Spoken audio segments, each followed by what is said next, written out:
And welcome back, ladies and gentlemen, to another weekly review with The Robot, brought to you by the Movie Pope. And here he is, bolts and nuts akimbo, The Robot. No doubt you've heard by now that another dictator got taken down in a rather surprising way. In a way, it was a special military operation. See what I did there? And, probably by the time this review airs, the fellow in Iran might get his comeuppance too.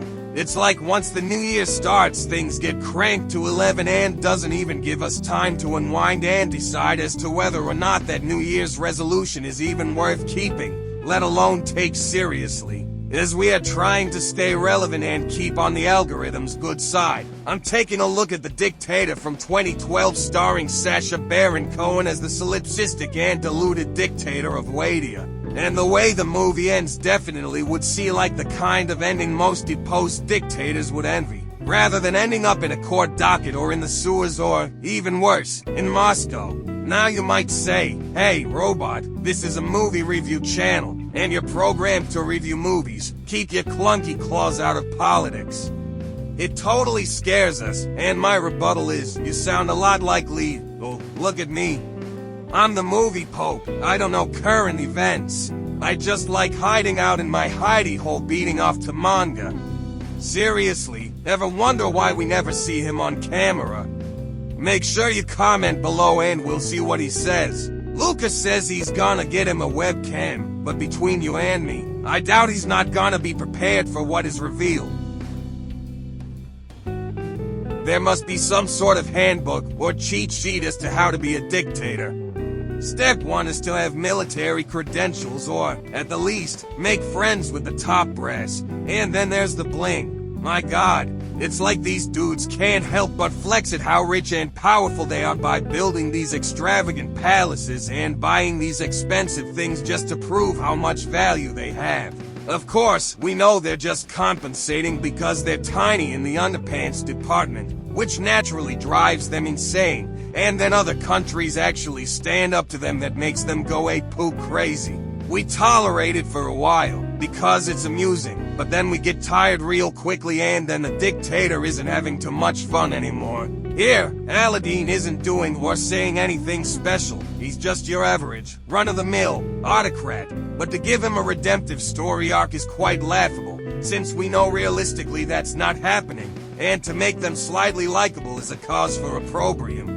It would be nice if there was a dictator like Aladdin who turns out to be a decent fellow, but then that would mean he would have to open his country.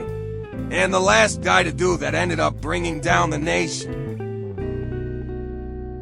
You gotta love what Larry Charles did in writing this story, taking bits of Gaddafi, Saddam Hussein, that Ayatollah who never ages, a touch of Putin, some Bashar al-Assad, and a little Maduro and Chavez machismo just so he could take a huge shot all at once. We never get a chance to laugh at these dudes, mainly because they know people, but this movie offers us the chance to point and laugh at the actual traits and convictions of these men.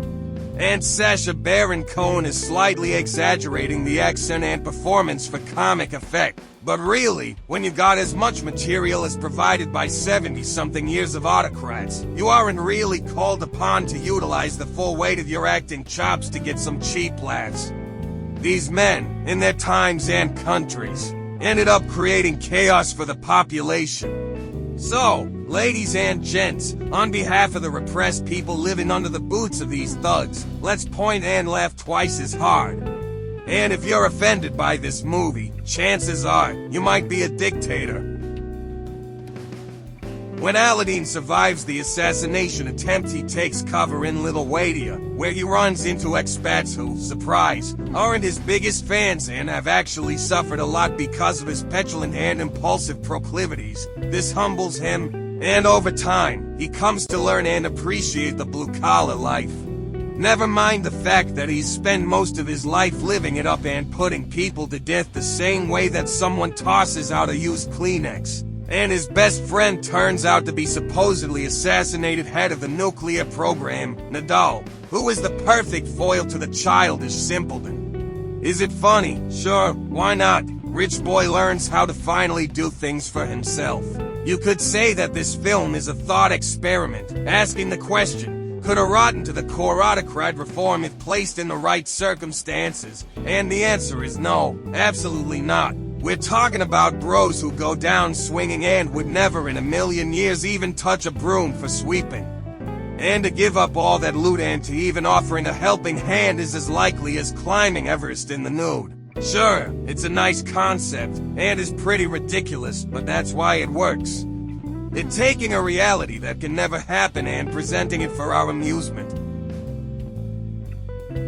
The Dictator is a forgettable film, and it's not one of Sacha Baron Cohen's better known. Just another excuse to put on a weird accent and prance around in a persona not too different from Barreau or Bruno, except here everyone is in on the joke. It's a hot mess where it's trying to do a prince and the pauper thing, but the prince is a bloodthirsty and spoiled autocrat who is wildly underqualified to run a state, let alone speak on its behalf.